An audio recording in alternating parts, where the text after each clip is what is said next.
মহান আল্লাহর শুকরিয়া আদায় করছি যে আল্লাহ সুবহানাহু ওয়া তাআলা এরকম একটা সমাবেশ 2026-এর 12ই ফেব্রুয়ারি নির্বাচনের আগে আমিরে জামাতের উপস্থিতিতে যে সমাবেশ জনসমুদ্রে পরিণত হয়েছিল, আজকে আবার একইভাবে এই ঈদগাহ ময়দান অতিক্রম করে গোটা বরিশালের রাস্তা ছাড়িয়ে অলি গলিতে জনসমুদ্রে পরিণত করেছেন।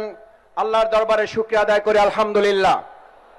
সম্মানিত ভাই এবং বন্ধুগণ, বরিশাল হচ্ছে আমাদের সেই এলাকা যে এলাকায় আজ 18 তারিখ সর্বপ্রথম ফ্যাসিবাদের বিরুদ্ধে বরিশাল বিশ্ববিদ্যালয় ফ্যাসিবাদ মুক্ত বাংলাদেশ ঘোষণা করেছিল।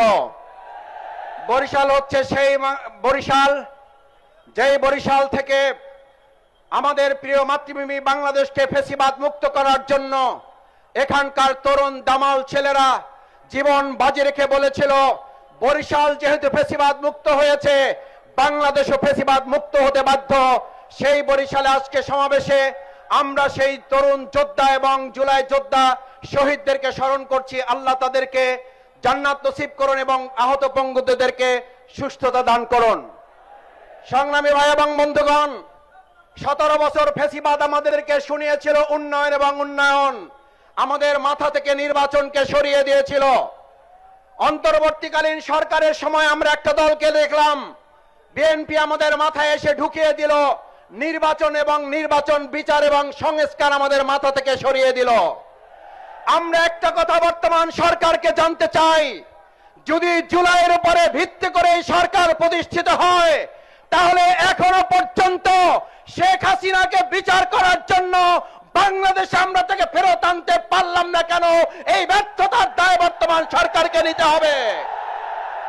আমরা জানতে চাই, এই বরিশালের মানুষের নয়, গোটা আন্তর্জাতিক বিশ্বের নেতা ছিলেন দেলোয়ার হোসেন সাঈদী রহমাল্লাহকে যারা মেডিকেল ক্লিনিং এর মাধ্যমে হত্যা করেছে, তাদের গ্রেফতার করা গেল না কেন?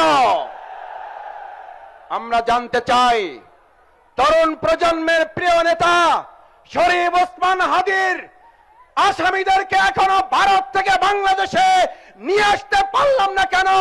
মালয়েশিয়া থেকে, দুবাই থেকে কেন বেনজিরকে এখনো দেশে আনা গেল না? 11 দলীয় সমাবেশ থেকে পরিষ্কার বার্তা দিতে চায় বরিশালবাসী, হয় বিচার করুন, না হলে জনগণ আপনাদের বিচার করবে, তার জন্য প্রস্তুতি গ্রহণ করুন।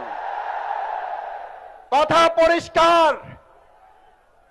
একদল ফ্যাসিস্ট আমাদেরকে বলেছিল উন্নয়ন উন্নয়ন, নির্বাচন নাই, আর আপনারা এখন আবার নতুন করে নির্বাচন দিয়ে উন্নয়নের নামে বিরোধী দলকে বৈষম্যের মধ্যে ফেলে দিয়ে আপনারা বিচার এবং সংস্কারকে ভুলিয়ে দেওয়ার ষড়যন্ত্র করছেন। আবার এই প্রজন্ম জেগে ওঠে, বিচার সংস্কার বাস্তবায়ন করে নতুন সরকার প্রতিষ্ঠা করা হবে। যদি তার জন্য আরেকবার ডাক দিতে হয়, তার জন্য আরেকবার রাস্তায় নামতে হয়, আমার বরিশালবাসী 18 তারিখ যেভাবে রাস্তায় নেমেছিলেন, আরেকবার 11 দলীয় নেতা ডাক্তার শফিকুর রহমান ডাক দিলে, জোট নেতৃবৃন্দ ডাক দিলে রাস্তায় নামতে রাজি আছেন কারা? ধন্যবাদ সবাইকে। সেই রাজপথে নেমে আবার বিচার সংস্কার আদায়ের জন্য প্রস্তুত থাকার আহ্বান জানিয়ে কথা শেষ করছি। আল্লাহ হাফেজ। বাংলাদেশ জিন্দাবাদ। 11 দলীয় ঐক্য জিন্দাবাদ।